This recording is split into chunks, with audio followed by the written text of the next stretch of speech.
গণতান্ত্রিক কঙ্গো প্রজাতন্ত্র ডিআরসি এবং উগান্ডায় ইবোলার নতুন ও ভয়াবহ প্রাদুর্ভাব দেখা দেওয়ায় বিশ্বজুড়ে জরুরি স্বাস্থ্য সতর্কতা জারি করেছে বিশ্ব স্বাস্থ্য সংস্থা WHO।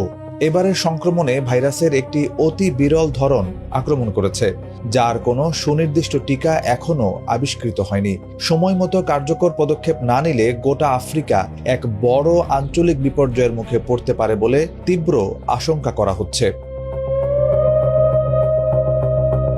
ইবোলা অত্যন্ত ছোঁয়াচে এবং প্রাণঘাতী রোগ, যার মৃত্যুহার প্রায় 50%। ফলখেকো বাদুড় থেকে উৎপত্তি হওয়া এই ভাইরাস জেনেটিক স্পিলওভারের মাধ্যমে প্রাণী থেকে মানুষের দেহে সংক্রমিত হয়। এরপর আক্রান্ত ব্যক্তির রক্ত, বমি, মলমূত্র ও বীর্যের সরাসরি সংস্পর্শে সুস্থ মানুষের শরীরেও ছড়িয়ে পড়ে। প্রাথমিক লক্ষণ হিসেবে প্রচণ্ড জ্বর, ক্লান্তি ও মাথা ব্যথা দেখা যায়, যা পরে মারাত্মক রক্তক্ষরণে রূপ নেয়।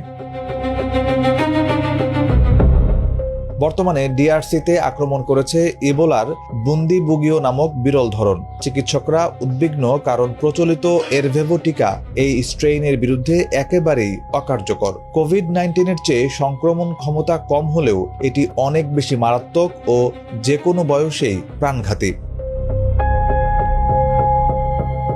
টিকা না থাকায় আক্রান্তদের দ্রুত আইসোলেশনে নেওয়াই এখন সংক্রমণ নিয়ন্ত্রণের একমাত্র উপায়। কিন্তু কঙ্গোর ইতুরি প্রদেশের দীর্ঘস্থায়ী সশস্ত্র সংঘাত এটি প্রায় অসম্ভব করে তুলেছে।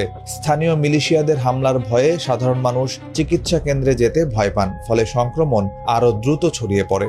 এর পাশাপাশি প্রাদুর্ভাব শনাক্ত করতে দেরি হওয়া পরিস্থিতিকে আরও জটিল করে তুলেছে। গত এপ্রিলের শেষ সপ্তাহে প্রথম সন্দেহভাজন রোগীর মৃত্যু হলেও মে মাসের প্রথম সপ্তাহে বিষয়টি নজরে আসে, যার সুযোগে ভাইরাসটি ইতোমধ্যে সীমান্ত পেরিয়ে উগান্ডার রাজধানী কাম্পালাতেও পৌঁছে গেছে।